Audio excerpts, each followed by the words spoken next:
Y bueno, ¿no? De repente si nos ponemos un poco a reflexionar, ¿no? Acerca de lo que hemos estado diciendo, que es la parte de esta clase, es que vamos a empezar a trabajar de manera histórica, ¿no? Es decir, vamos a apoyarnos en lo que son la periodificación de la historia universal para poder de repente ir detectando, ¿no? Cuáles fueron las principales problemáticas que aquejaron a los filósofos de acuerdo a la historia, ¿ya? Vimos que la primera parte, cuando hablábamos de lo que era la filosofía antigua, tanto Platón, Aristóteles, Sócrates, tenían un tema de interés, ¿no? Que era el tema de los primeros principios, era el tema de lo que podíamos decir que era permanente. Entonces, esa visión se repite en cada periodo de la historia, ¿no? Es decir, hay un problema central, ¿ya?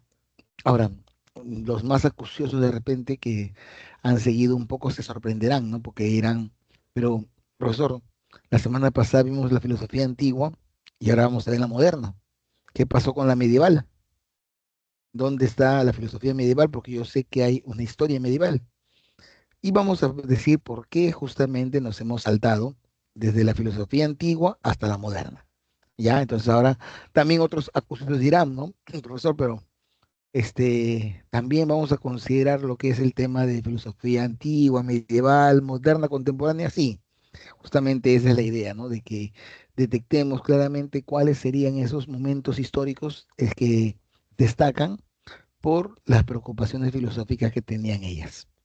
Vamos ahora a ver, por ejemplo, el tema de por qué es que nos hemos salteado la filosofía medieval. Vamos a nosotros, en nuestro caso, decir que la filosofía moderna está presente desde el siglo XVII hasta el siglo XIX. Miren, ¿no? ¿Cuántos siglos hemos salteado de lo que es la filosofía medieval, ¿no? Pero en realidad, ¿está justificada esa omisión? De repente sí. Vamos a ver qué piensan ustedes, ¿no? Nosotros, la primera clase, ustedes recordarán que dijimos que la actitud filosófica tenía ciertas características. Ya, es una actitud filosófica que tiene que tener ciertas características para poder cumplir con lo que sería el tema de ser filosofía, se tiene que tener ciertas características. Y habíamos visto que una de las más importantes era de ser crítica, o sea, es la de ser radical, y era la raíz del problema. Pero, ¿qué podríamos decir de la etapa medieval cuando somos conscientes de que en la etapa medieval la razón, que es la fuente de conocimiento planteada por la filosofía de manera general, encuentra a la fe como un factor predominante? O sea, en la filosofía medieval o en la etapa medieval, la fe era más importante que la razón. Y ese es un problema para la filosofía, ¿no? Porque habíamos dicho que la filosofía también tiene que actuar en libertad, tiene que actuar de manera autónoma. ¿Y cuál era de repente el pensar en la filosofía medieval? Por ejemplo, ¿no? De repente un joven como ustedes un día se levanta y se pregunta, ¿por qué no debemos matar? ¿Por qué no debemos matar? Entonces vamos donde un adulto y le preguntamos, ¿no? ¿Por qué no debemos matar? El adulto de la filosofía medieval te hubiera dicho, no debemos matar porque hay un mandamiento de Dios que dice no matarás. Y si tú matas, estás cometiendo un pecado. Y si estás cometiendo un pecado, no vas a gozar de la vida eterna. Es una respuesta, sí, pero filosóficamente ahí no hay una aparición de la razón para justificar por qué es malo matar. Simplemente hay una adhesión a unos mandamientos impuestos por Dios. Entonces, en este caso, de repente podemos convenir, ¿no? En el tema de que matar es malo. Pero de repente, ¿no? De repente, podemos pensar, ¿no? Bueno, hay ciertas, etapas, ¿no? De lo que puede ser el tema de los libros sagrados, que de repente tienen una predilección, ¿no? Por lo que es el tema de la paternidad y la maternidad, ¿no? En la Biblia se dice que los seres más bendecidos son los que tienen más hijos. Los que tienen más hijos son los más bendecidos. Pero en un contexto como el actual, en el que los recursos son cada vez más escasos, tener muchos hijos de repente puede ser un problema para la economía de cualquier familia. Entonces aparecen los métodos anticonceptivos. Pero de repente si alguien dice, ¿no? Me debo cuidar para poder evitar tener una fecundidad, una paternidad, una maternidad extensiva, Te va a decir, no, la Biblia dice que tener hijos es una bendición, así que mientras más hijos tengas, es mejor.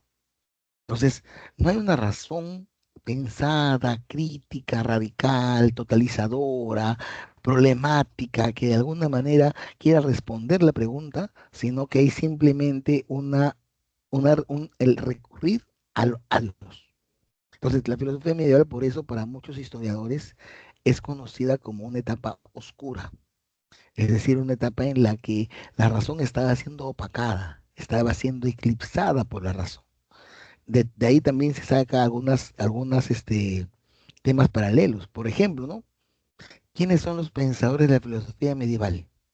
Los más importantes, los que más destacan. Tres, ¿no? Agustín, Tomás y Anselmo. Y justamente a los tres hoy los reconocemos como santos, ¿no? San Agustín, Santo Tomás, San Anselmo. Entonces, más allá de que han tenido una reflexión acerca de muchos temas filosóficos, esa reflexión está sometida principalmente a que concuerde su postura con la postura de Dios, con la postura de la Biblia. De tal manera que el esfuerzo de justificar racionalmente cualquier tipo de situación presente en esta etapa está más vinculada con la necesidad de probar la existencia de Dios que con la verdad misma. Entonces, el compromiso ya no es con la verdad, el compromiso es comprobar la existencia de Dios. Por ejemplo, nuestro amigo Agustín, ¿no? Nuestro amigo Agustín de Hipona, entre otras cosas, es un neoplatónico. Ahora, ¿por qué es un neoplatónico? Vamos a ver si la captamos, ¿no?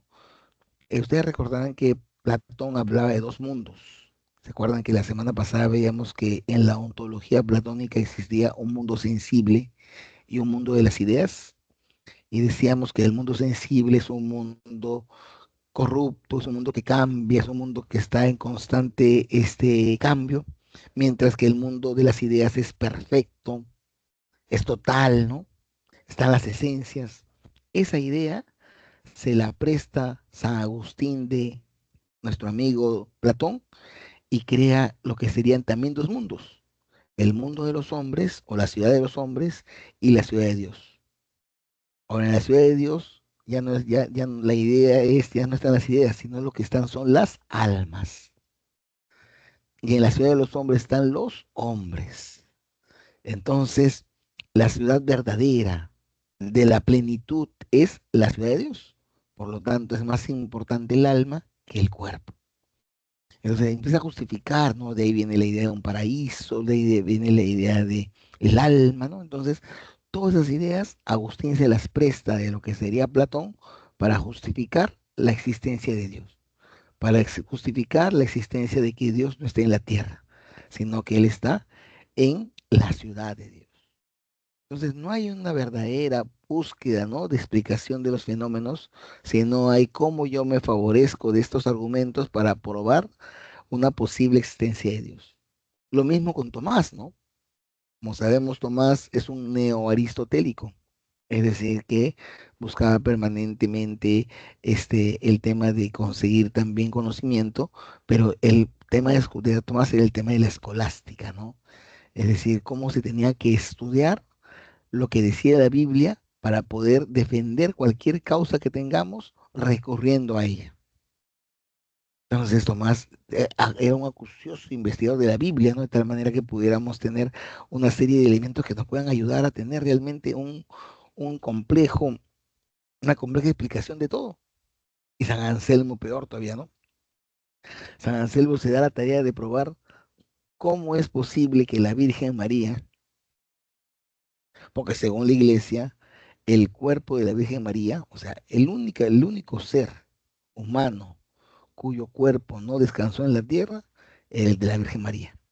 Cuando María pasa el encuentro de Dios, ella se eleva en cuerpo y alma. Y eso, por ejemplo, es lo que Anselmo tiene que tratar de demostrar. Tiene que tratar de demostrar también la idea de la Trinidad, ¿no? Cómo un mismo ser puede ser Padre, puede ser Hijo y puede ser Espíritu Santo. Entonces, digamos que esa pretensión de la reflexión estaba más asociada a temas religiosos, a temas de fe, y la filosofía entonces no era libre, sino más bien estaba sometida a los intereses de la religión Por lo tanto, es conocido como un periodo oscuro para la filosofía. Ahora, en aras de la justicia, debemos reconocer que tampoco es que haya sido tan alejada del conocimiento, ¿no? Porque si nos damos cuenta, las universidades, las primeras universidades del mundo, están asociadas a lo que serían los monasterios. De ahí, por ejemplo, nuestra querida universidad, ¿su nombre cuál es? San Marcos. San Marcos es un nombre de un santo. Es promovida por la Iglesia Católica, de tal manera de que había una preocupación, ¿no? Porque eran centros de enseñanza, pero también, obviamente, la principal facultad que existía en ese momento era la facultad de teología, pues, porque también la idea era formar personas para que puedan evangelizar, para que puedan compartir lo que es el tema de la propuesta de Dios, ¿no? Entonces, por eso es que nos hemos saltado desde la filosofía antigua hasta la filosofía moderna, porque la filosofía medieval sería un periodo un poco oscuro, un poco polémico, un poco donde no hay una independencia de la razón, donde no hay una independencia de este tipo de pensamiento que requerimos que para que sea filosófico tiene que ser principalmente libre. ¿Ya? Ahora, con tres antecedentes. Segundo antecedente. El segundo antecedente de la filosofía moderna es el renacimiento. En la palabra misma ya podemos tener claridad acerca de lo que propone el renacimiento. Si hablamos de un renacimiento, significa que es algo que existió, murió y queremos que vuelva a existir. Si hablamos de un renacimiento, hablamos de algo anterior. No hablamos de algo nuevo, hablamos de algo anterior.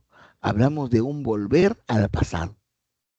Entonces, los filósofos renacentistas lo que proponían era, oye, la filosofía medieval no ha sido lo positiva que tenía que ser.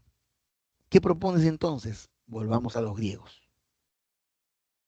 El Renacimiento propone volver a lo clásico, volver a ese estadio clásico en el cual la forma que se hacía la filosofía, Sócrates, Platón, Aristóteles, o incluso los mismos sofistas, debería ser la forma como se debe conducir este fenómeno de la filosofía.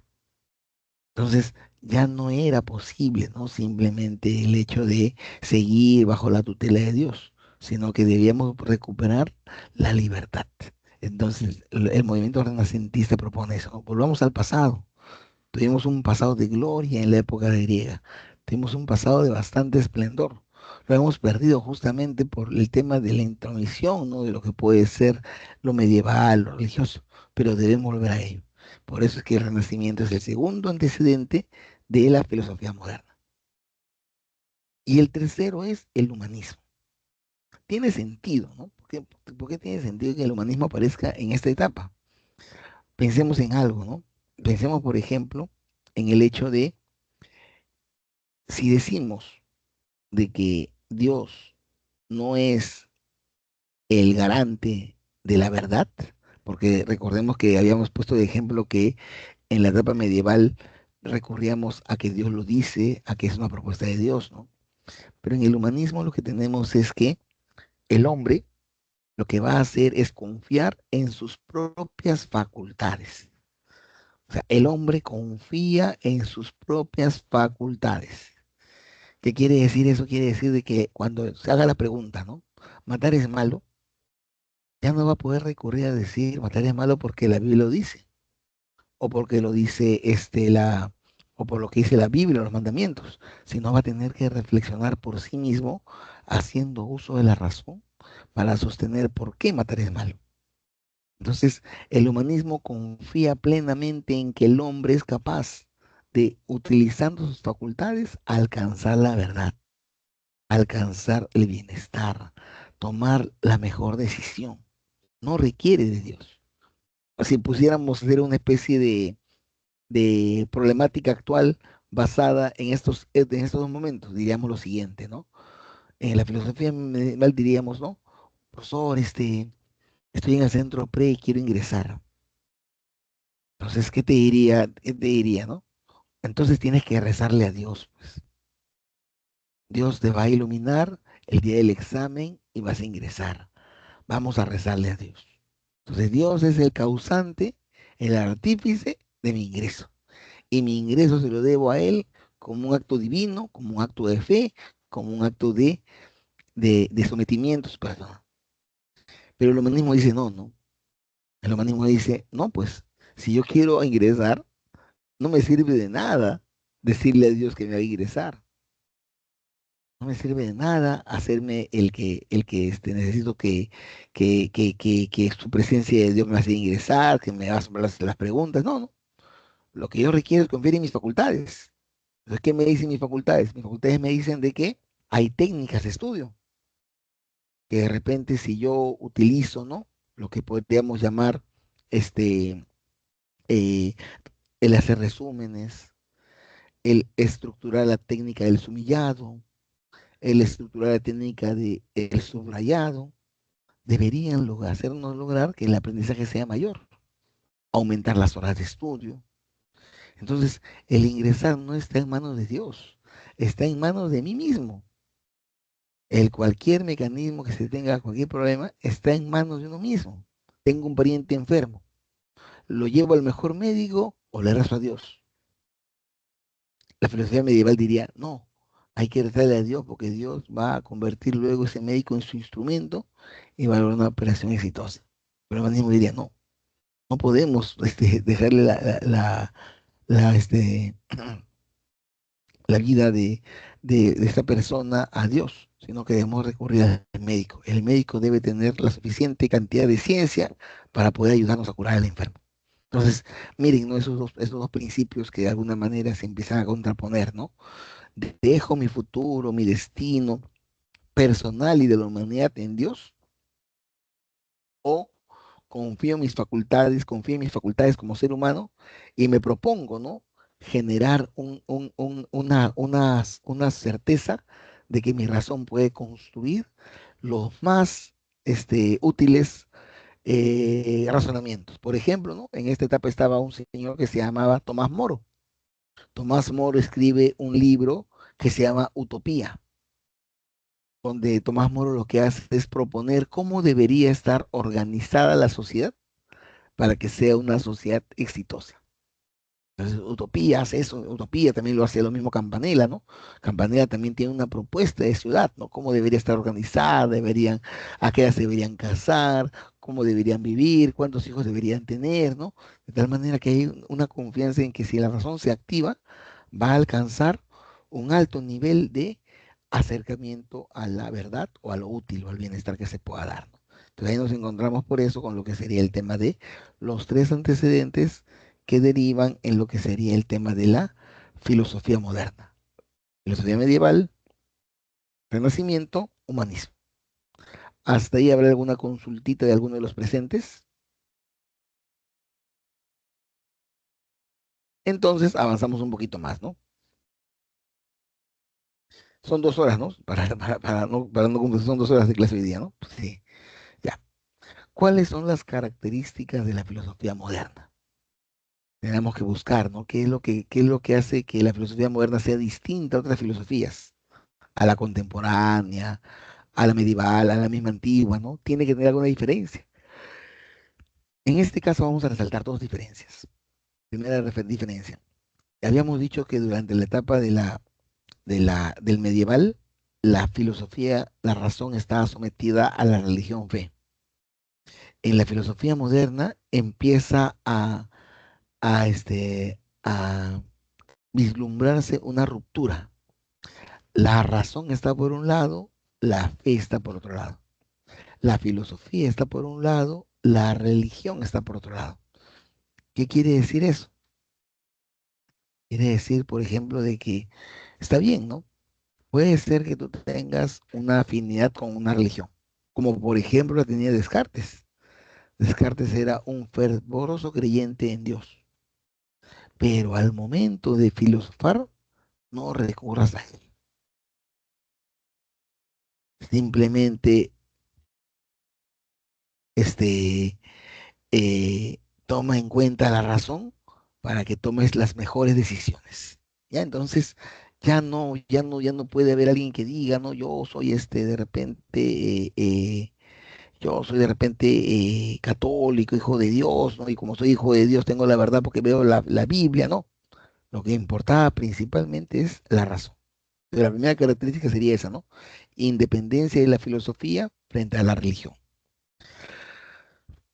La segunda característica. A ver, miren miren, también esto también es importantísimo, ¿no? Y realmente es parte de la historia de la humanidad, ¿no? Dice, ¿no? Surge una nueva concepción de la naturaleza como elemento a transformar y una nueva concepción del hombre como sujeto natural y racional. ¿Qué quiere decir esto? A ver, vamos a ponerlo así. A ver, nosotros, si nos basamos en lo que se sostenía en la filosofía medieval y nos convertimos en católicos, sabemos cómo se originó todo lo existente. Recuerden ustedes, ¿no? Que según el libro Génesis de la Biblia, y si somos católicos, creemos en ese libro, lo que ocurrió fue de que este, Dios creó todo en 7 días, no creo que en 6, no, y el séptimo descansó, ¿no? Creó todo el universo, creó los cerros, creó todas las plantas, creó todos los planetas, creó todas las mares, creó todos los océanos, todo lo creó Dios. Entonces, también Dios creó al perro, también Dios creó al gato. Entonces, nosotros como seres humanos estamos vinculados con el perro, con el gato, con el árbol, con el cerro, porque todas son creaciones de Dios. Yo de alguna manera no puedo atentar contra la creación de Dios, ¿no? Porque digamos también es una creación hecha por Dios. Pero ¿qué ocurre con el modernismo? En la etapa moderna, ya uno se da cuenta de que realmente lo que tenía que hacer el hombre no era el tema de ver la naturaleza de esa manera panteísta, sino ver a la naturaleza como un elemento a transformar. Es decir, que debemos aprovechar la naturaleza para nuestros intereses. Vamos a poner un ejemplo. Imagínate lo siguiente, ¿no? Imagínate que tú en tu casa tienes un jardín muy bonito.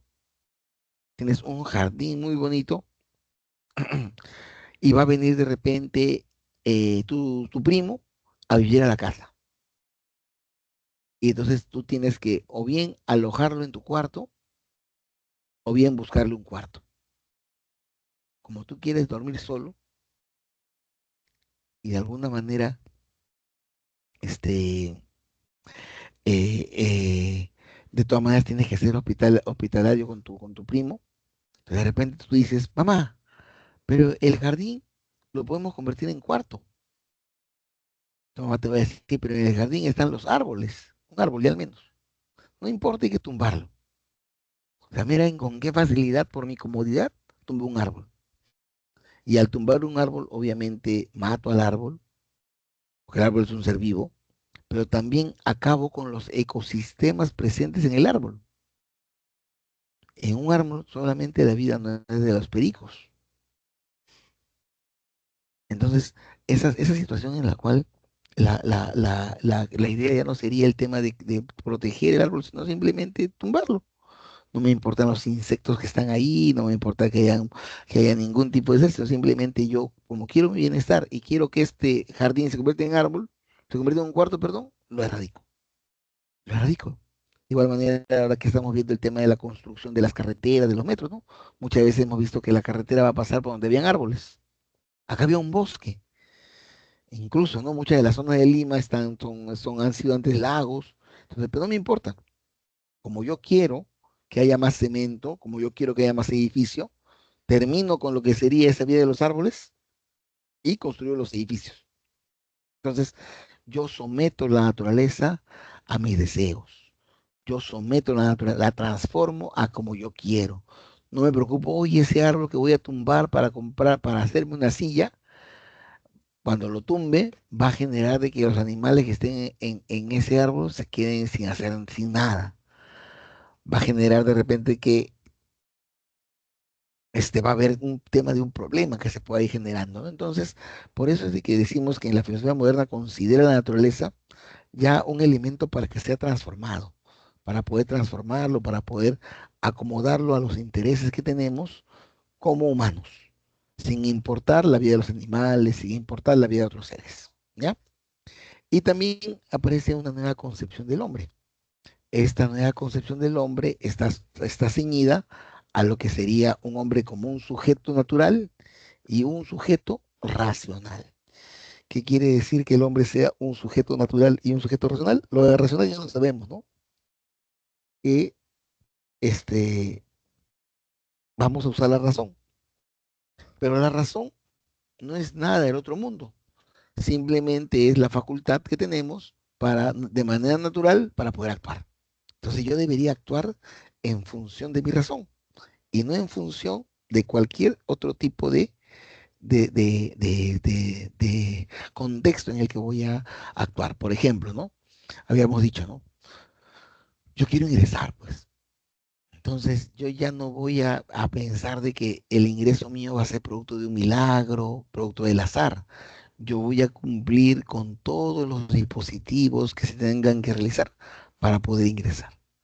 Entonces ahí es donde damos cuenta de que después del razonamiento, yo como ser humano tengo la posibilidad de poder detectar cuál es el mejor camino que me va a conducir a mi felicidad, a mi bienestar, porque lo que queremos es eso, ¿no? Alcanzar el bienestar. ¿Ya? Entonces ahí tenemos la segunda característica de la filosofía moderna. ¿Cuál es el principal problema de la filosofía moderna? El principal problema es el conocimiento. Ahora estamos viéndolo de manera histórica. Ya en una semana veremos la nociología y ahí de repente profundizaremos más, pero ya queda alguna formación de lo que es que el tema principal es el conocimiento de toda la filosofía moderna. Y van a aparecer tres escuelas que son las que van a argumentar cómo es que conocemos. Y tiene sentido, ¿no? O sea, si yo digo que voy a confiar si yo digo que voy a confiar en mis facultades, si yo digo que ya no quiero recurrir a dioses, entonces tiene sentido que yo me preocupe por cómo puedo conocer, ¿no? Yo quiero tumbar este árbol, entonces tengo que conocer cuál es la mejor forma de tumbar. Yo quiero de repente construir un avión, tengo que ver la mejor forma en la que se puede construir un avión. Entonces, esas respuestas del origen la tiene por un lado el racionalismo, el empirismo y el criticismo, que son las tres escuelas que vamos a ver durante la clase del día de hoy. Hasta ahí, en esta formación, habrá alguna pregunta.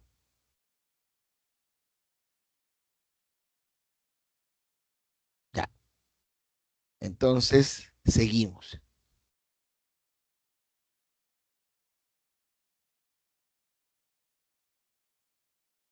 Ahora entonces vamos a ir haciendo recorrido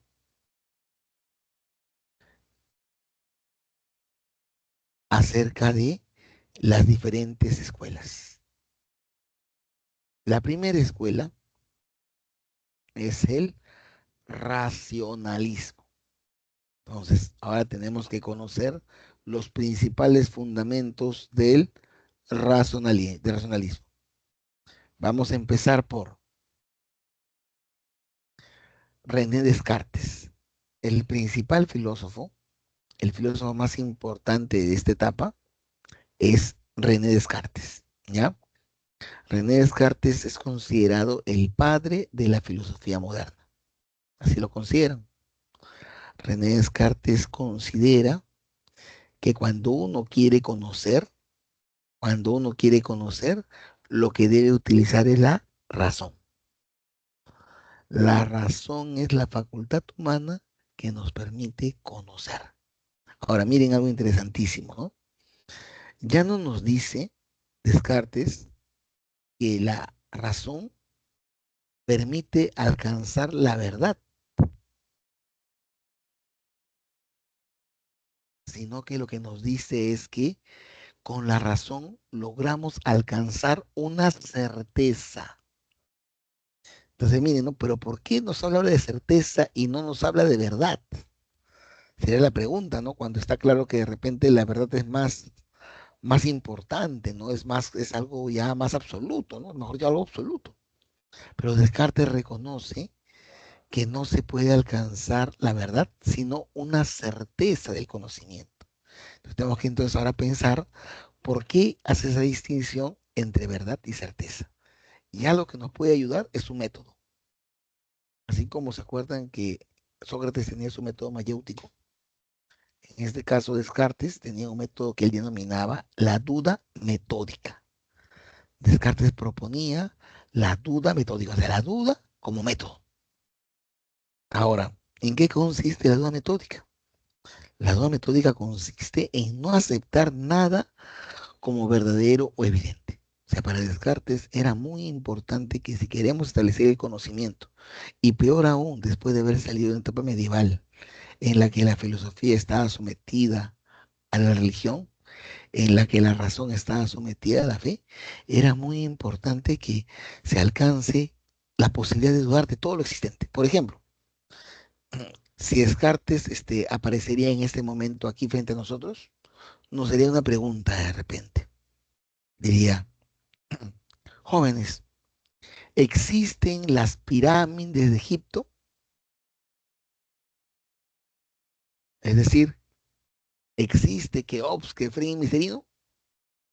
Entonces, de repente, muchos de nosotros van a tener la tentación de decir sí. Y Descartes te va a decir, ¿no? Tú estás claro en lo que es la existencia de las pirámides, porque has ido y con tus sentidos lo has visto. Definitivamente vas a decir, bueno, a menos que alguno haya ido, ¿no? Pero no creo. Va a decir, no, yo nunca he ido. ¿Y por qué crees que existen las pirámides? ¿Qué te va a decir? Te va a decir, lo que ocurre es que yo la he visto las pirámides en películas, en documentales, en noticias, en libros de historia, en libros de diferente índole que nos hablan justamente de este maravilloso complejo arquitectónico que son las pirámides. Pero Descartes te va a decir, ¿no? Yo también he visto en películas, en revistas, en fotos de un alien.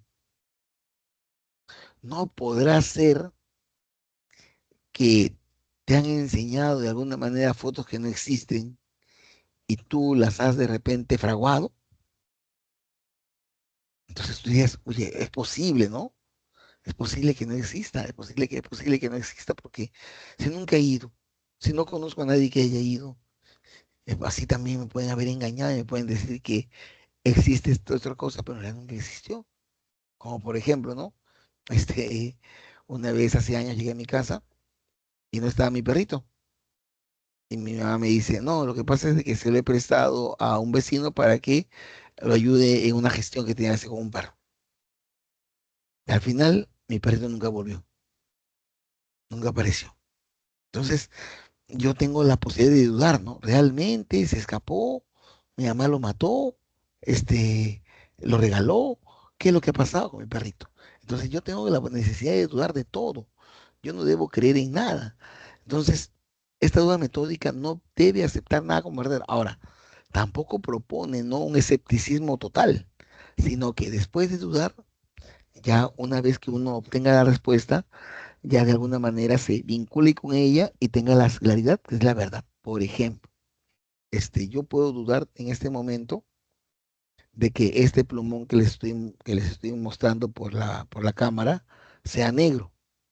De repente yo digo, pucha, de repente el ángulo desde donde estoy viendo el plumón es negro, de repente estoy falto de la vista, de repente estoy un poquito estresado, pero no es negro. Está bien, estoy dudando, pero yo luego lo confirmo a partir de las propiedades, ¿no?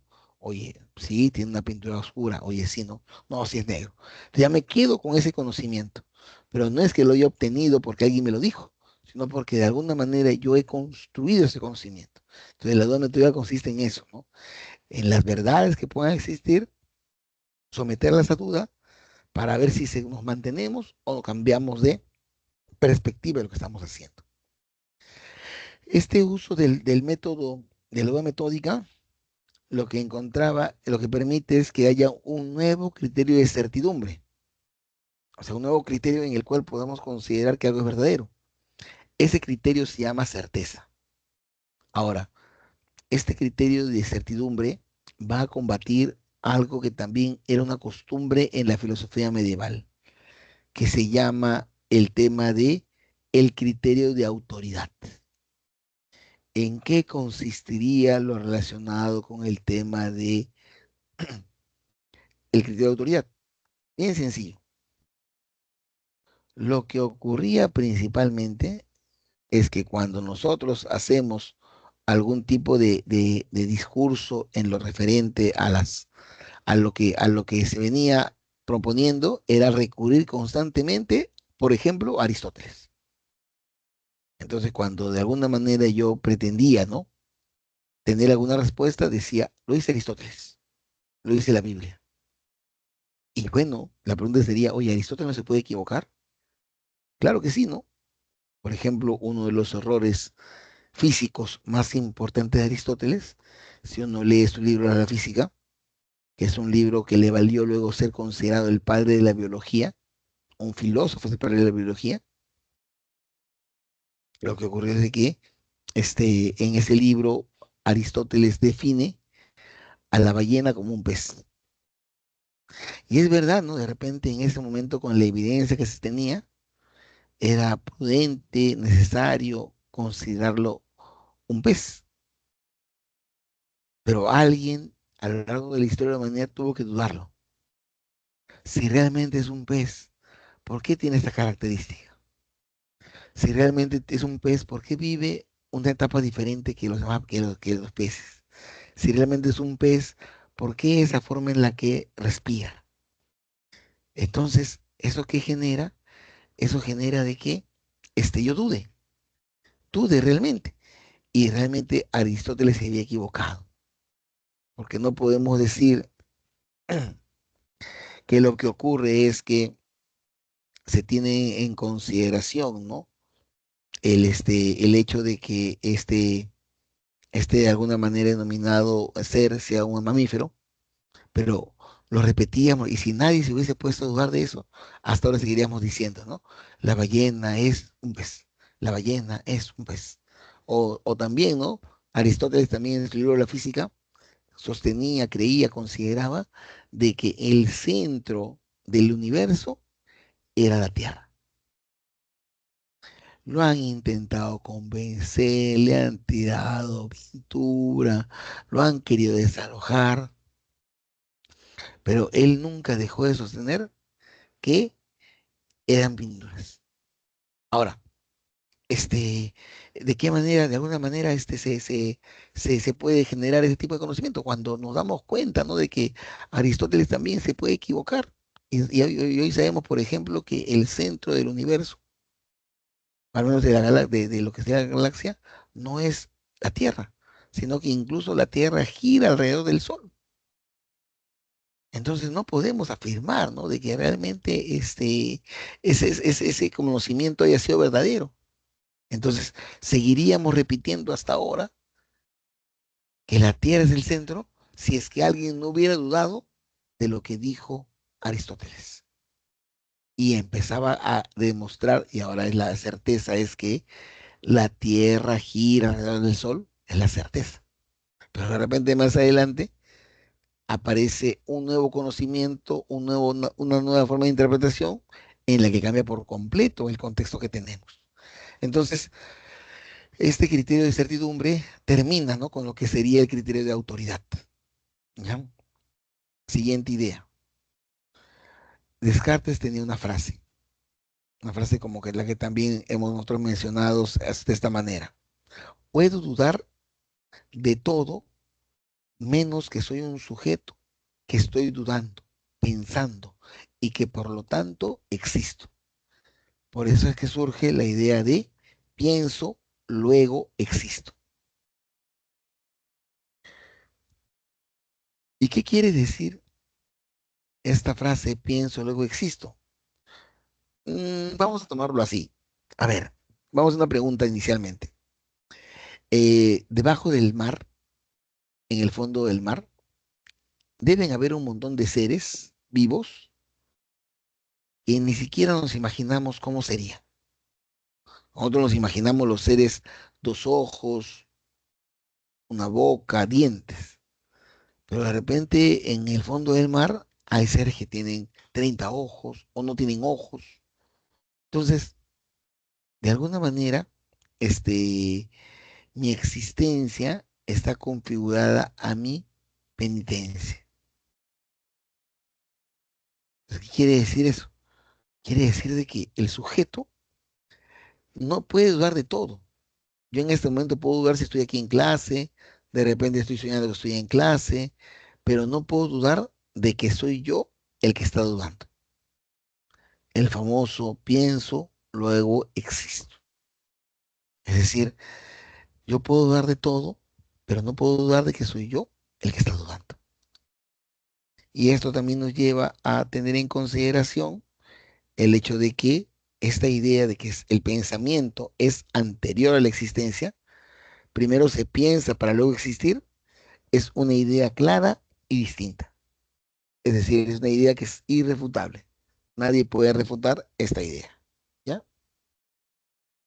Ahora vamos a la segunda parte del racionalismo. En la segunda parte del racionalismo nos vamos a encontrar con las ideas. Ya, si hemos dicho que de alguna manera Descartes descansaba en el racionalismo y hemos visto que hay una cierta vinculación con las ideas. Para Descartes existen tres clases de ideas. Solamente hay tres clases de ideas, ¿no?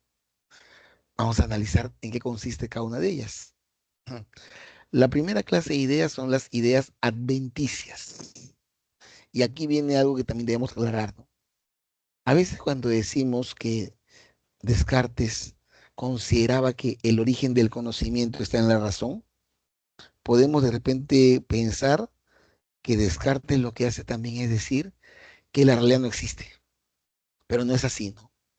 Lo que quiere decir es que las ideas adventicias provienen de la experiencia sensible, es decir, sí existen los sentidos, es decir, sí existen los sentidos para poder de alguna manera conocer, pero solamente nos permiten tener ideas adventicias.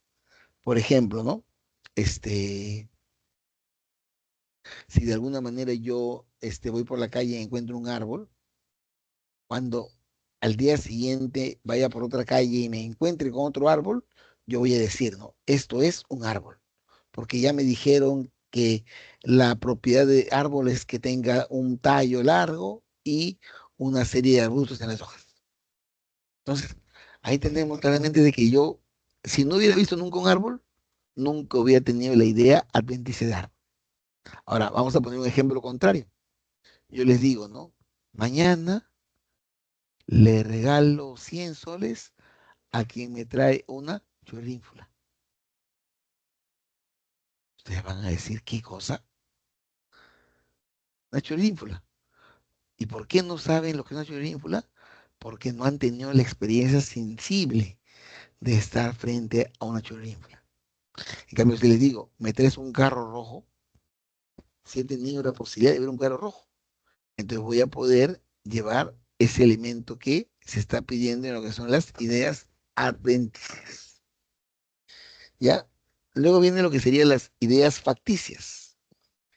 A ver, profesor, pero entonces si dice que las ideas parten de la experiencia sensible, ¿cómo hay cosas que yo las puedo idear, pero que no son reales? Ejemplo, mire, profesor, yo estaba yendo a mi casa para ver Chucky. Oye, pero Chucky no existe. ¿Cómo apareció en mi mente Chucky si no existe, si no parte de la idea bendice?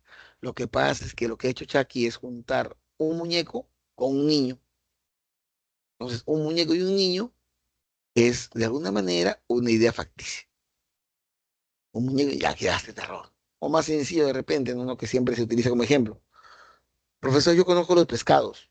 Así, sí, yo de los mercados, cuando voy al mercado con mi mamá, conozco un pescado. Perfecto. ¿También conoces a las mujeres?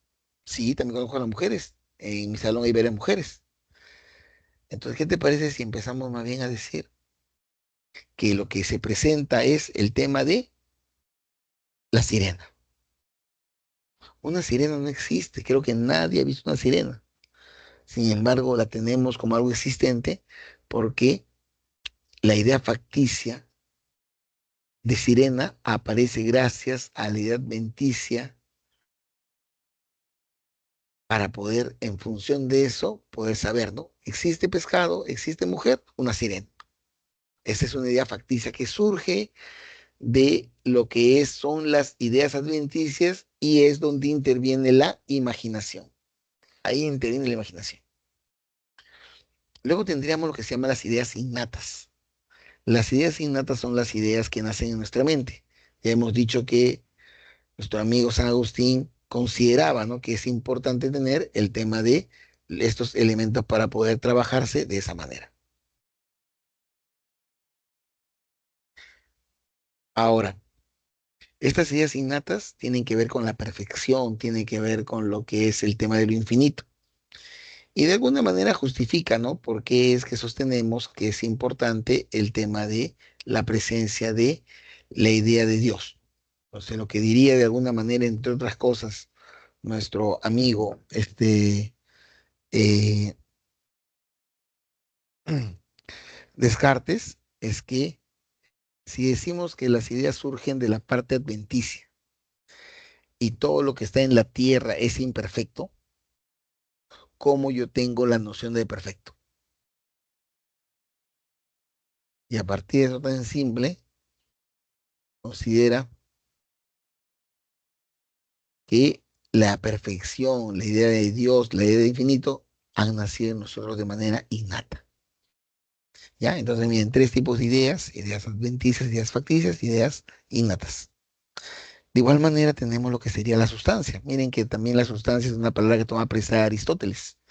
Es decir, el autor cree en lo que sería la sustancia y nos habla de tres sustancias: la sustancia pensante o res cogitans, la sustancia extensa o res extensa y la sustancia divina o infinita. Entonces, ¿cómo encontramos estos tres tipos de sustancia de lo que sería el tema de pensante, extensa e infinita? Vamos a decirlo así. A ver, vamos en este caso y vamos a ver. Vamos a prender la camarita para que nos ayude un poquito lo visual. A ver, a ver, a ver. La sustancia pensante, su único atributo o esencia es el pensamiento. La sustancia pensante no tiene cuerpo. La sustancia pensante lo que puede hacer es juzgar, razonar, querer, imaginar o sentir.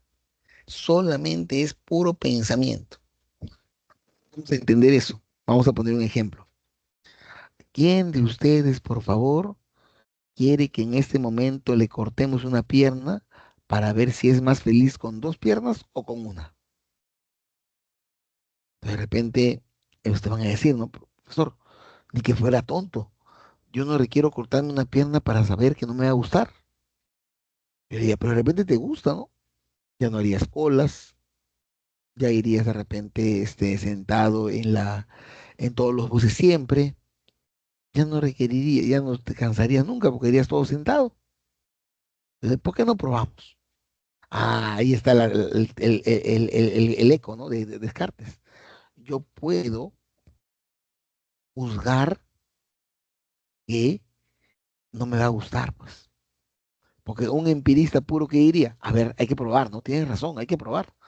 Hay que probar a ver si realmente me gusta o no me gusta. De repente si me gusta. ¿Cómo voy a saber algo que no sé si es bueno o es malo si no lo pruebo? Cambio, el racionalista dice, está bien. Entonces, juzgar, otro, por ejemplo, podría ser el imaginar o el querer. Ustedes quieren ser sanmarquinos. La pregunta es, ¿cómo saben que quieren ser sanmarquinos si nunca lo han sido antes? Entonces, definitivamente,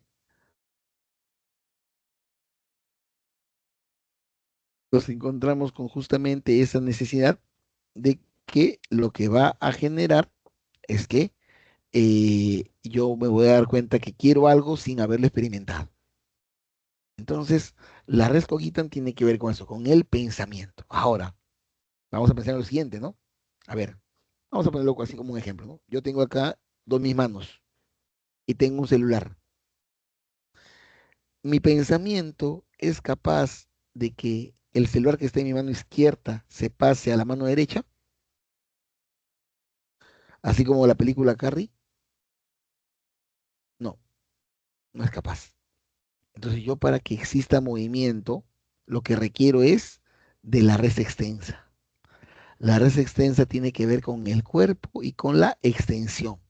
Este cuerpo tiene una extensión, este otro cuerpo tiene otra extensión, este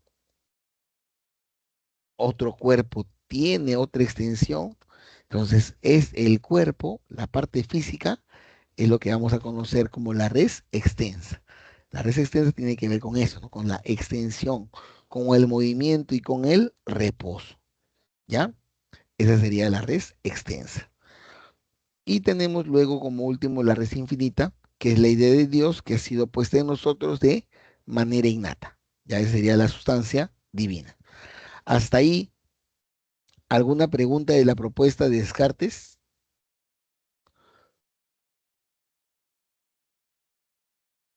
Entonces seguimos adelante. Ahora vamos a pasar al otro movimiento. El siguiente movimiento es el movimiento de los racionalistas, perdón, de los empiristas, de los empiristas. ¿Ya? El empirismo de John Locke, ¿ya? El empirismo de John Locke tiene que ver con lo que sería el tema de ya no creer en que la razón es la fuente del conocimiento, sino que más bien es la experiencia. Para los racionalistas, en particular para John Locke, el conocimiento se obtiene por la experiencia. Entonces, tenemos algunas características. Nuestro amigo Locke es el fundador del empirismo moderno. Es decir, han habido empiristas antes, pero no en la complejitud que tenía nuestro amigo John Locke.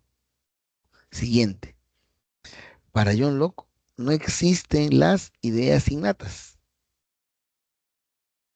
Ahí sí, de manera absoluta, de manera muy, muy disciplinada, contradice a nuestro amigo Descartes. No existe ninguna idea innata. Para John Locke, el hombre nace con lo que sería una tabula rasa, es decir, algo que no pueda ser considerado un conocimiento previo a nacer. Es decir, todos nosotros cuando hemos nacido con la mente en blanco y le hemos ido llenando esa mente en base al conocimiento que hemos ido obteniendo, en base a nuestra experiencia. Cuando éramos niñitos de repente en la cuna, nos pasaban de repente un biberón. Entonces yo tenía el conocimiento del sabor de la leche. Entonces yo empezaba a conocer a partir de las experiencias que tenía. De chiquito de repente yo nacía y de repente me ponían una chompa. Yo ya empezaba a tener una noción de que hay algo que se pone encima del cuerpo. Y luego ya más adelante cuando conocí el lenguaje, ya le ponía nombre, ¿no? Ya le ponía el nombre chompa. Entonces, para John Locke, nuestra mente está vacía. No hay ideas, no hay principios, está en blanco. Lo que hay es una tabula rasa. ¿Ya? Siguiente idea. Bueno, John Locke igualito, ¿no? O sea, así como dijimos en su momento de que Descartes no era que consideraba que no existía el cuerpo, John Locke no es que no considere que existen las ideas. Claro que existen las ideas. Es más, las ideas son algo que existen, pero miren lo que dice Descartes, lo que dice Locke, perdón, dice, ¿no? Las ideas surgen sobre la base de las experiencias que obtenemos de las cosas. Entonces, si decimos, las ideas surgen sobre la base de las experiencias que obtenemos de las cosas, ¿qué es primero? La experiencia, pues. Lo que nos está diciendo John Locke es que primero es la experiencia. Si yo de alguna manera tengo ante mí este objeto al estar frente a mí, yo estoy teniendo la experiencia de lo que es este objeto. Y voy a ver de repente que es liso, voy a ver de repente que tiene una forma un poco rectangular. Entonces, cuando yo vea este otro cuerpo, yo de repente voy a darme cuenta de que ya me he quedado con la idea de lo que es ese cuerpo. Entonces, las ideas que tenemos en la mente de lo que es un celular, de lo que es una cocina, de lo que es un perro, de lo que es una maceta, de lo que es un libro, de lo que es una combi, de lo que es un camión, existen porque existen las experiencias. Sin experiencias no habrían ideas. ¿Ya? Ese sería justamente el cuarto punto. Ahora, para John Locke existían dos clases de ideas. Están por un lado las ideas simples y también están las ideas compuestas. ¿En qué consisten las ideas simples? Nacen del contacto directo entre nuestros sentidos y el objeto. Yo en este momento estoy teniendo una idea simple, porque estoy teniendo un contacto directo entre mis sentidos y el objeto. Yo en este momento estoy teniendo una, este, una idea simple, porque estoy teniendo un contacto directo entre mis sentidos y el objeto.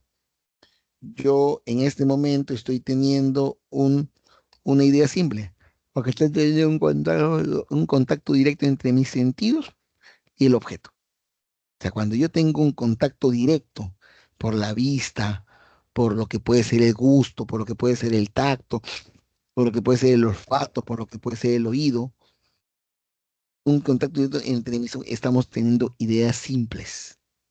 Bueno, algún día, pero eso se llama experiencia, no, se llaman ideas simples. Ahora, en este tipo de contacto, cuando yo toco, ¿no? Cuando yo toco, la razón es pasiva, solamente recibe esas propiedades. Por ejemplo, ¿no? Yo tengo este cuerpo y este cuerpo es liso. Entonces, el que este cuerpo sea liso es una idea simple, pero este cuerpo también es liso, es una idea simple, pero este cuerpo también es liso, es una idea simple. Entonces tenemos ideas simples que tienen que ver con cómo nos afecta a los sentidos. La idea de cálido, la idea de sólido, la idea de áspero, la idea del color, sabor y olor, son ideas que nos asocian con lo que sería el tema de ideas simples. Ya, por ejemplo, ¿no? Ya hemos visto también, y miren que las ideas simples tienen que ver con los sentidos. El olor con el olfato, el sabor con el gusto, el color con la vista, lo áspero con el tacto, ya lo sólido de repente también con el tacto. Entonces, lo que nos dice es de que esas sensaciones son ideas simples. ¿Cuándo se forman las ideas compuestas? Cuando ya el entendimiento, la razón intervienen activamente. O sea, sí, le da importancia a la razón, pero no para conocer las ideas simples, sino para conocer las ideas, las ideas, compuestas.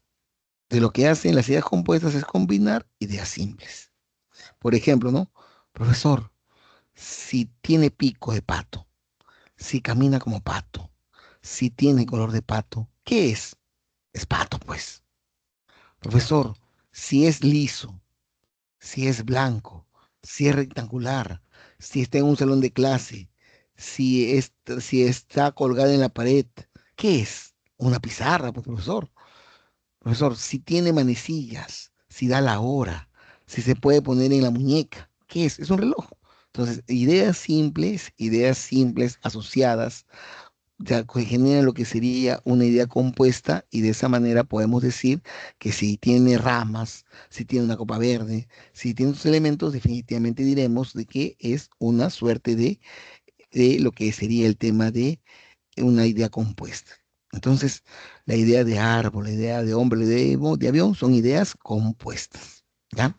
Entonces, ahí no, entonces, pero me parece importante, ¿no? Destacar de que no vamos a poder entender o comprender la propuesta de los filósofos sino somos capaces también de poder asociar a ellas los términos clave.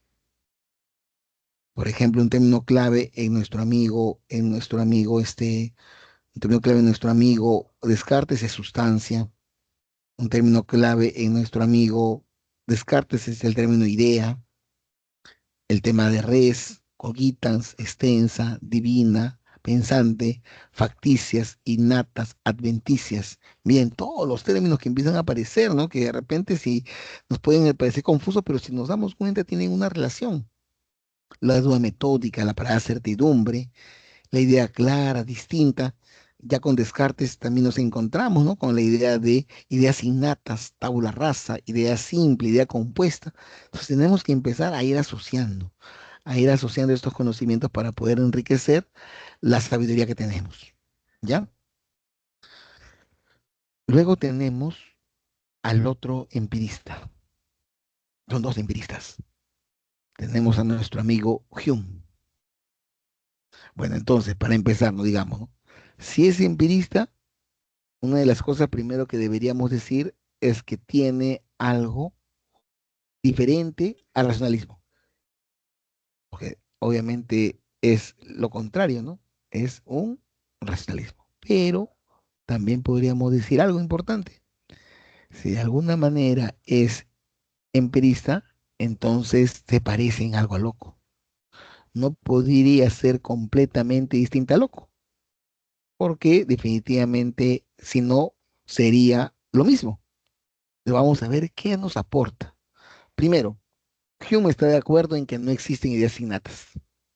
O sea, Hume está de acuerdo con Locke, ¿no? Hume dice, oye, Locke, estoy de acuerdo contigo, no existen ideas innatas. Y miren, ¿no? También vemos por aquí la palabra idea. O sea, Hume dice, está bien, Locke, perfecto, existe la idea, pero la idea es un tipo de percepción. Es decir, lo que tiene el hombre son percepciones. La palabra percepción está asociada a lo que es el empirismo. Ahora, las percepciones son de dos clases. Pueden ser impresiones o pueden ser ideas. Las percepciones pueden ser de dos clases. Hay impresiones o hay ideas. Ahora, ¿qué diferencia una impresión de una idea? Vamos a poner un ejemplo. Miren lo que estoy que les enseño por la camarita. En este momento, como ustedes están en contacto por medio de la vista con el objeto que les estoy mostrando, están teniendo una impresión. Ya lo escondí. Ahora, si recuerdan algunas características de lo que les estaba enseñando, tienen ahora una idea. En este momento les estoy enseñando algo, tienen una impresión. Lo saco ante su vista, recuerdan algunas propiedades de ella, están teniendo una idea. En este momento les enseño un objeto, están en presencia de una impresión. Desaparece de sus sentidos, se convierte en una idea. Entonces las impresiones son primeras, se dan cuando estamos en contacto con el objeto, mientras que las ideas son segundas. Es de alguna manera el recuerdo que nos produce el objeto. Las impresiones son intensas, las ideas son menos intensas. Si yo me pongo de manera fija a ver esto de aquí durante una hora y empiezo a escribirlo, yo lo voy a poder escribir bien, ¿no? Profesor, es un cuaderno rojo, dice Equino, dice Agenda 2024, dice 70, vemos una imagen de un hombre que está manejando bicicleta. Entonces vamos a poder decir cosas de ellas, pero ya la saqué y le pregunto mañana, ¿cómo era mi agenda? Se van a acordar menos. Ahora, no solamente es con la vista, ¿no? Por ejemplo, es con todo. Yo soy hincha de Alianza y el domingo la intensidad con la que yo padecí la derrota de Alianza de Cusco fue más fuerte, fue más intensa que hoy. Hoy es menos intensa. Pero cuando uno está en presencia del objeto, es más intenso. Por eso se llama impresión. Pero cuando uno ya no está en presencia de la situación, se llama idea y es menos intensa, ¿ya? Las impresiones dan paso a las ideas. No hay ideas si no hay impresiones. Las impresiones son, las ideas, perdón, son producto de las impresiones. No hay ideas si no hay impresiones. Tiene que haber impresión para que haya idea. Tiene que haber un contacto con el objeto para que haya una idea. Ese contacto con el objeto se llama impresión. Ya entonces aparece una nueva palabra no asociada a Hume. ¿Ya? ¿Qué más nos dice Hume? Ah, también de Yapa, ¿no? De Yapa se manda contra Descartes y niega dos cosas. Por un lado, niega la idea de causa. Para Hume no existe la causa, son simplemente asociaciones que tenemos por creencia y que en realidad todo es azaroso. Por ejemplo, ¿no? De repente les ha pasado a alguno de ustedes, profesor, en la mañana yo salí con polo, porque realmente el sábado hizo un calor tremendo, el domingo hizo un calor tremendo, el lunes hizo un calor tremendo, el martes hizo un calor tremendo y hoy no hace calor. Entonces no podríamos decir que hay una causalidad. Incluso en verano, febrero, que es el mes más caluroso de repente, puede ser que llueva. Entonces no podemos decir que porque estamos en el mes de verano, entonces en el mes de enero va a ser calor. No existe eso, solamente son creencias. Ya no hay la causalidad. Y eso está yéndose en contra de Aristóteles, ¿no? ¿Se acuerdan de las cuatro causas? Causa eficiente, causa formal, causa material, causa final. Está yendo en contra de Aristóteles. Entonces nuestro amigo Hume se critica fuertemente a Aristóteles, critica fuertemente para poder demostrar que realmente no estaríamos hablando de la posibilidad de una causalidad. Y también vuelve a criticar a Aristóteles cuando critica la idea de sustancia. Dice, no, las percepciones, miren, ¿no? Lo que decía ahí, las percepciones se sitúan al nivel de las propiedades o atributos, no de la sustancia. O sea, no podemos hablar de una esencia, no podemos hablar de algo que tenga que ver con un característico no físico, sino que siempre que hablemos de algo físico vamos a hablar de atributos. Vamos a hablar de atributos. Entonces ahí tenemos el tema del empirismo. Y llegamos a Kant, el tercer personaje, la tercera escuela, el criticismo.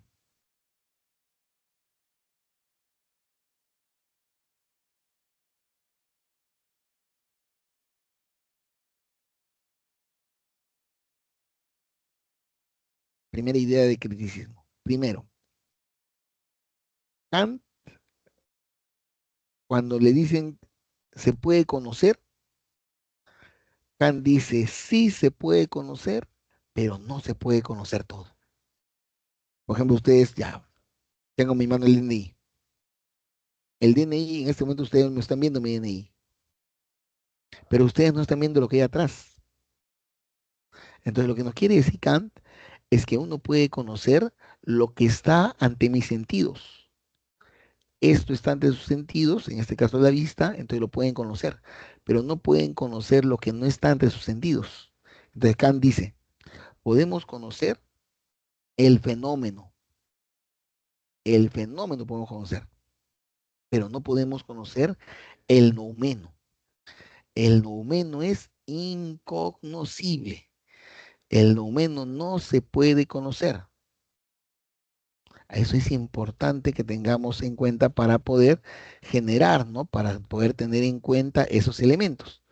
Entonces ahí tenemos que ver exactamente el tema de las diferentes razones que podemos tener en consideración para lo que sería el tema de qué se puede conocer y qué no se puede conocer. Kant no niega la existencia de ciencias, él lo llama noumeno, pero lo que dice es que es inteligible. Solamente podemos conocer lo que está al alcance de nuestros sentidos. Solamente eso podemos conocer, ¿ya? El sujeto tiene estructuras mentales, categorías que le permiten obtener conocimientos a priori, que le permiten tener conocimientos a priori. Entonces, ahí nos está diciendo qué cosa. O sea, ya le dio la razón a los empiristas. Se conoce a través del fenómeno, por lo tanto se conoce a través de los sentidos. Pero no es que la mente venga en blanco. Y ahí le da de alguna manera un espaldarazo a Descartes. La mente viene con categorías. ¿Ya? Estas estructuras mentales o categorías permiten obtener conocimientos a priori. ¿Ya? Es decir, conocimientos cuya experiencia no se ha dado. Un ejemplo sería, ¿no? De repente por aquí lo podemos poner, ¿no? De repente por aquí tenemos lo que serían esto de aquí.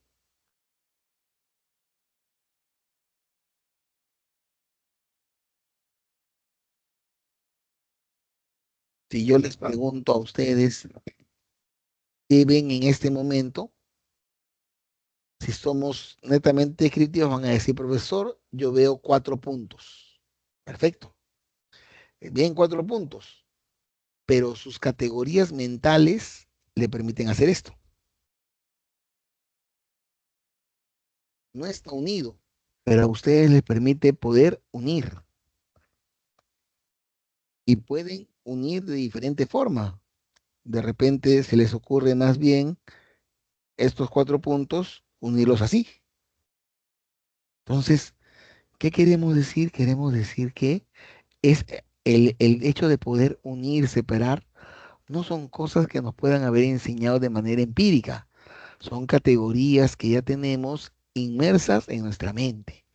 Entonces, sí nacemos con algo, sí hay algunos elementos cuando nacemos, que son algunas categorías o estructuras, ¿no? Que nos permiten obtener conocimientos a priori. Yo sabía que se podían unir estos puntos en un cuadrado o en una X sin necesidad de haberlo hecho. Cuando ya lo hice, solamente fue la manifestación de lo que yo ya conocía a priori. ¿Ya? Y tenemos un concepto más, que es el concepto del giro copernicano. ¿Quién es Copérnico? De repente ustedes recuerdan, ¿no? Lo que nos pide es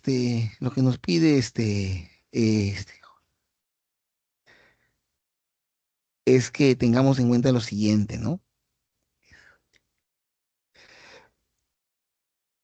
Vamos a ver.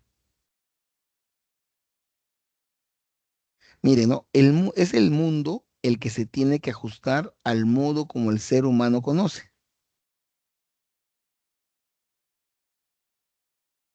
porque él es parte activa del proceso.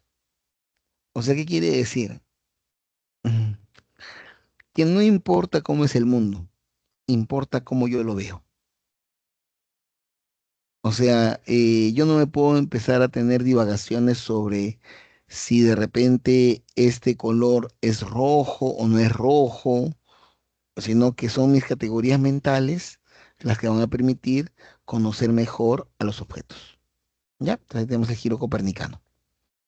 Y la última parte, ya con esto cerramos, y le damos un tiempito para que ustedes puedan resolver los ejercicios y luego damos las claves, sería el tema de los juicios. Miren, otra palabra que aparece. No estamos satisfechos, ¿no?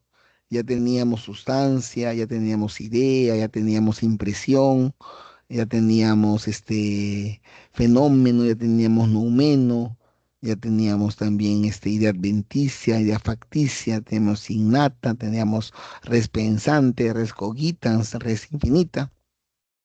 Entonces lo mejor que podemos hacer es empezar a ir asociando, porque si son tantos términos, nos podemos confundir, porque si ponemos en idea el concepto de impresión, que se parece, nos vamos a equivocar, porque impresión e idea son conceptos diferentes. ¿Ya? Entonces, ¿qué son los juicios? Vamos a ver qué son los juicios. Digamos que los juicios es cuando decimos algo de algo. Yo, profesor, me duele la pierna. Es un juicio, ¿no? Tengo un dolor. Tengo un juicio sobre lo que siente mi pierna. Profesor, qué película tan bonita. Estoy haciendo un juicio. Profesor, ¿qué olor tan feo hay en el baño? En un juicio. Entonces, existen tres tipos de juicios. Los juicios analíticos, los juicios sintéticos y los juicios sintéticos a priori. ¿Ya? Vamos a ver qué son y principalmente vamos a tratar de detectar las características. Primero, en los juicios analíticos, el predicado de la expresión está contenido en el sujeto.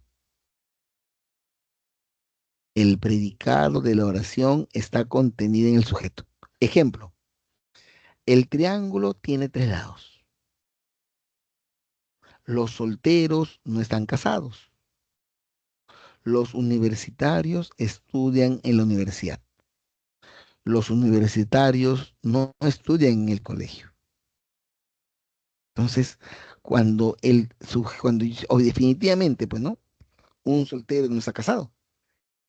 No tenemos que decirlo, ya sabemos, si decimos los solteros, ahí debería acabar. Pero si decimos los solteros no están casados, sería un juicio analítico. Los elementos están dentro del sujeto. Cuando digo los universitarios están en la universidad, obviamente, pues, estudian en la universidad, mejor dicho. Entonces, ahí tendríamos que ver lo que son los juicios. Y miren lo que dice, son universales y necesarios. O sea, nunca vamos a encontrar un soltero que también esté casado. Nunca vamos a encontrar un universitario que no esté en la universidad. Son universales y necesarios. En todos lados se presenta de esa manera. Los juicios sintéticos, mejor dicho, en los juicios sintéticos, el predicado de la expresión no está contenido en el sujeto. No está contenido en el sujeto. ¿Qué significa eso? Que voy a decir algo nuevo. Si yo digo la camisa no es polo, es un juicio analítico. Pero si digo la camisa es blanca, la propiedad blanca es algo que le estoy añadiendo a el concepto camisa. Si yo digo de repente, no, o sea, no tengo nada más. La agenda roja, yo estoy añadiéndole o la agenda rectangular, le estoy añadiendo una propiedad a la característica agenda. Pero esta propiedad sí es contingente y particular. Esta sí es ¿por qué? Porque yo podría decir agenda verde. Entonces, contingente. El color rojo, el color verde o el color azul de la agenda puede cambiar. Puede decir agenda redonda, porque podría yo haber cortado el papel en forma circular y tener una agenda redonda. O podría tener una agenda triangular, o podría tener una agenda en forma de rombo, o podría tener una agenda en forma de cuadrado. Entonces, cuando yo tengo la posibilidad y me doy cuenta de que esa propiedad cambia, sería lo que tenemos en cuenta un juicio sintético. Los solteros son más felices. Los solteros no están casados, es un juicio analítico. Pero al decir yo los solteros son más felices, estoy aumentando la cualidad de felicidad, la propiedad de felicidad a los solteros. Por lo tanto, es contingente y particular. Y el último, los juicios sintéticos a priori. Miren qué curioso. Este es lo curioso, ¿no? Lo curioso es esto, ¿no? Lo curioso es justamente tenía generar este tipo de cosas. Primero, profesor, si son sintéticos, ¿por qué dice que son universales y necesarios? Si los universales y necesarios son los analíticos. Confuso, ¿no? Sí, sí, sí, yo los entiendo. Pero debemos entender algo. Lo que nos dicen los juicios sintéticos a priori es que ahí están los conocimientos científicos. ¿Qué quiere decir los conocimientos científicos? Bien sencillito, ¿no? Son universales y necesarios. Profesor, este triángulo es chiquito, pero si es un triángulo rectángulo, va a respetar la proporción de 3, 4, 5. ¿Recuerdan ustedes el teorema de Pitágoras? Profesor,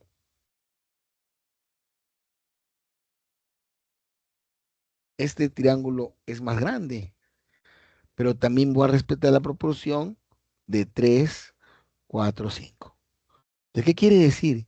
Quiere decir que siempre en un triángulo rectángulo la proporción se va a deber de 3 4 5. O siempre 2 más 2 va a ser 4. O siempre los ángulos de un triángulo rectángulo van a sumar 90. O siempre, 180, perdón, 180. Siempre van a sumar los ángulos 180 de un triángulo. Entonces ahí el triángulo en sí no existe, ¿no? Lo que existe es la gráfica que yo hago. El número 2 no existe. Por eso son conocimientos científicos y son los juicios que hacen posible la ciencia. La recta es la distancia más corta entre dos puntos. Es un juicio sintético a priori. Ya, ahora sí, al fin hemos logrado concluir las tres vertientes existentes en la filosofía moderna, las tres generando una cercanía a lo que sería el tema de el conocimiento. ¿Hasta ahí alguna pregunta?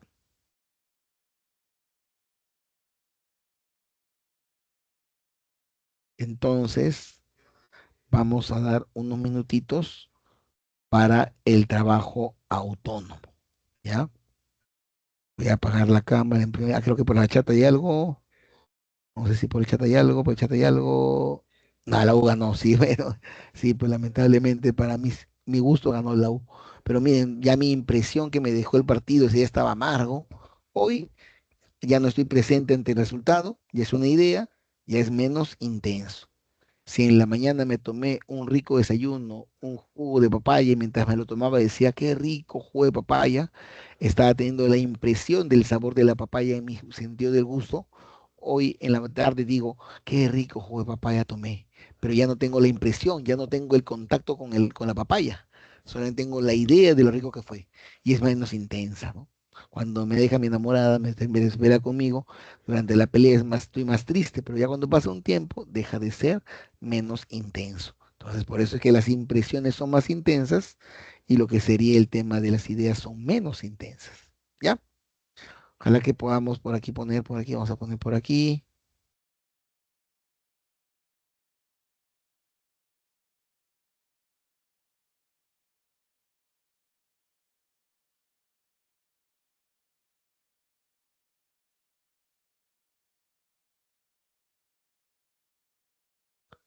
cargando ahí. Nos ha quedado hiper trabado. Ya, mientras vamos viendo eso, en todo caso, vamos a empezar por lo que son los ejercicios de clase. Y en el primer caso nos dice, ¿no? De acuerdo con los filósofos de la modernidad, acá está, me cargo.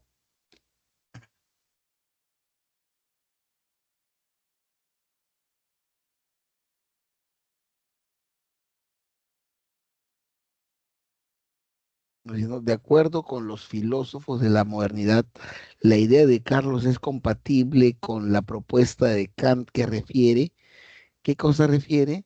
La posibilidad de conocer el fenómeno, pero no el noumeno. Es decir, que no se puede conocer toda la realidad, sino solamente la parte accesible a los sentidos, es decir, la parte del fenómeno. Entonces, por eso acá teníamos eso, ¿no? Ya, este, no es posible conocer algo tal cual es, sino solo lo que se muestra, su apariencia. Entonces, eso es compatible con Kant en lo que se refiere a lo que es el tema de el fenómeno y el número. Solamente se puede conocer el fenómeno, pero no el número. Sería la alternativa C, ¿no? Para que Carlita de 6 años no salga de casa, su abuela le dice, afuera hay un monstruo de 3 cabezas esperando a las niñas que desobedecen a su abuela y salen a la calle. De acuerdo con las ideas de Descartes, aquella que apreciamos en lo dicho por la abuela a la niña, ¿qué cosa es lo que tenemos como apreciación? Sería la alternativa E, ¿no? Ficticia, ya que es una invención arbitraria y particular. Las ideas ficticias o facticias son construidas por la imaginación. Su característica es que son particulares e irreales. Por ejemplo, un ángel, un duende, un pegaso, un monstruo. Sería la alternativa E. Ficticia o facticia. Jaime es un niño de 8 años que suele imaginar muchas cosas. La semana pasada dibujó un monstruo de dos cabezas, dos brazos y dos piernas. De acuerdo con los filósofos de la modernidad, la afirmación del padre coincidiría con la propuesta de Hume, que consiste en que consiste en que toda idea tiene una correspondiente impresión, ¿ya? Sería la alternativa B, ¿no? Para Hume, toda idea debe tener su correspondiente impresión. Aquella que no la tiene es una idea falsa, es una falsa idea, ¿ya? Si no tiene una impresión, si no tiene parte por los sentidos, es falsa, no existe. Cuatro. No existen ideas que están en nosotros desde el nacimiento, ya que no hay nada que esté en la mente que no haya pasado antes por los sentidos. Así, el tacto, el olfato, la vista, el oído y el gusto proporcionan conocimiento únicamente cuando interactúan con el mundo exterior. De enunciado podemos inferir que desde el empirismo la idea del sabor cítrico que se posee en la mente se explica por la experiencia de haber probado alguna vez ese sabor. La alternativa A. Si nunca antes he probado cítrico, no podría saber qué sabor tiene. 5. Una nueva luz se abrió al primero, llámese tales o como se quiera, que demostró el triángulo equilátero. En efecto, advirtió que no debía indagar lo que veía en la figura o en el mero concepto de ella, y por así decirlo, leer a partir de ahí sus propiedades, sino extraer estas a priori por medio de lo que él mismo pensaba y exponía por construcción de conceptos. ¿Qué podemos inferir del enunciado? Podemos inferir que el objeto es constituido por la razón del sujeto. Sería la alternativa C, ¿no? El sujeto capta con sus sentidos y al mismo tiempo con su razón conceptualiza y define aquello constituyendo de un modo el objeto. La 6, la relación de necesidad entre causa y efecto no se experimenta.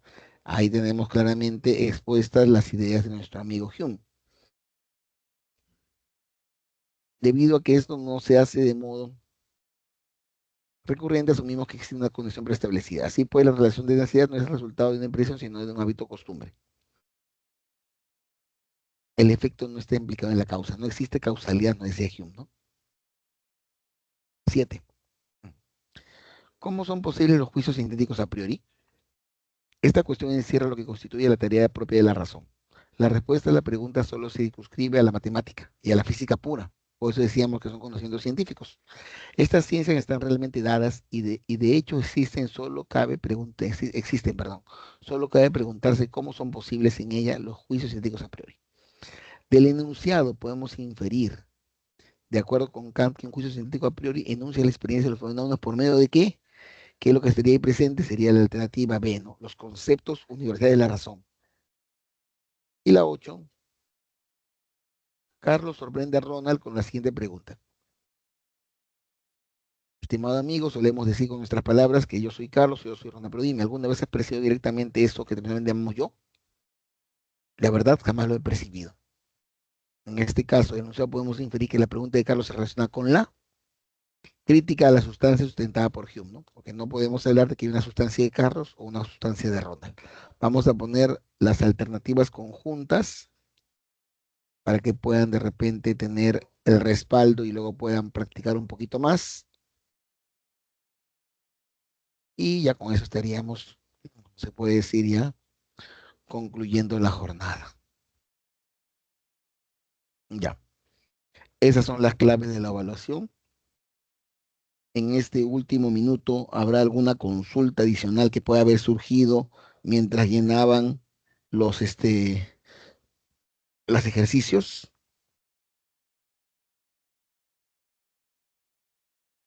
Entonces seguimos avanzando con lo que sería estos conceptos de los filósofos más importantes de cada periodo.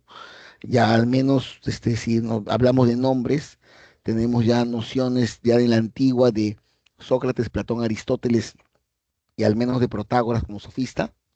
Y en lo que es la filosofía moderna, tenemos ya la noción de lo que es Descartes, Locke, Hume y nuestro amigo Kant. Entonces, así vamos a ir viendo la siguiente semana otros filósofos más, también comprendidos en lo que sería la filosofía contemporánea. Ya, joven, entonces un gusto haber estado nuevamente compartiendo con ustedes algunos conocimientos, así que estaríamos en contacto en la siguiente clase. Muy buenas tardes con todos, cuídense, hasta la siguiente sesión.